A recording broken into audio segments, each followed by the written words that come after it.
My sister, her name was Nina, Esterina Nina, was 1.5 years younger than me.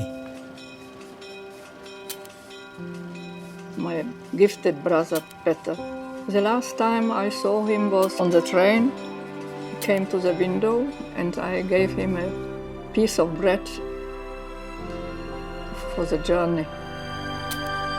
Last time I saw her, it was the night we arrived to Auschwitz. He took my hand and it was the last time I saw him.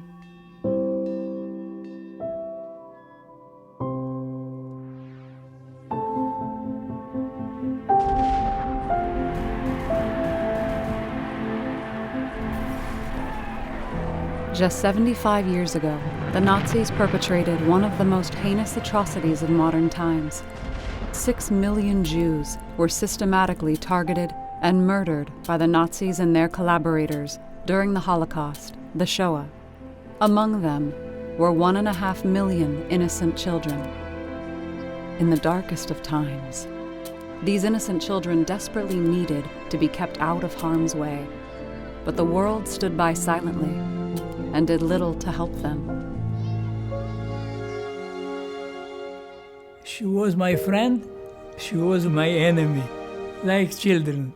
Sometimes we fight and sometimes we kiss one the other. As a boy, Peter was very creative and always drawing something or writing something and always inventing things. I am sure that everything he would have been doing in his later life, it would be perfect.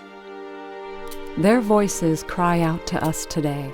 Their shattered dreams and unfulfilled hopes echo in the wind. Who will carry on their legacy when the survivors of the Holocaust are gone? Who will remember the children whose lives were so brutally cut short? They took us from Saloniki to Auschwitz. They opened the doors of the wagons. They said, you have to separate in 4 groups.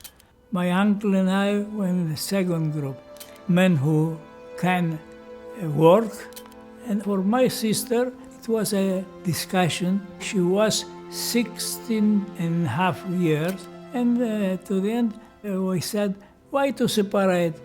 She can go with a group of old women. We did not know that in that moment we condemned her to death. Everybody hoped that the Germans will be defeated before they finish us.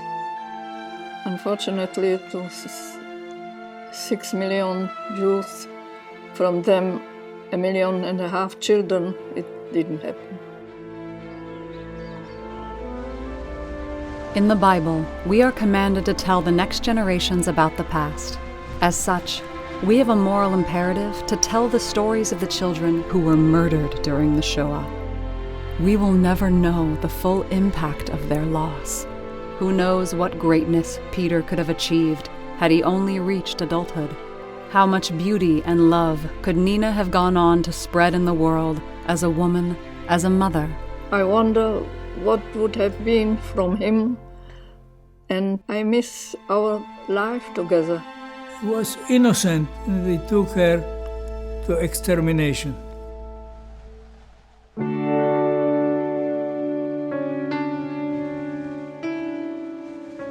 In the heart of the Mount of Remembrance in Jerusalem, Yad Vashem will create a unique place to educate families and children about the shattered dreams and visions of the victims of the Shoah and be inspired to build a better tomorrow for all humanity.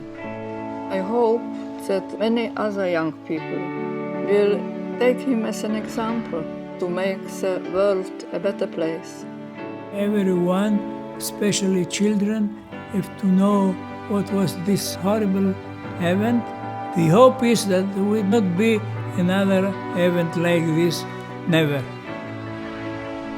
Join the Christian Friends of Yad Vashem in remembering these children. Donate now to help us make the Family and Children's Exhibition at Yad Vashem a reality.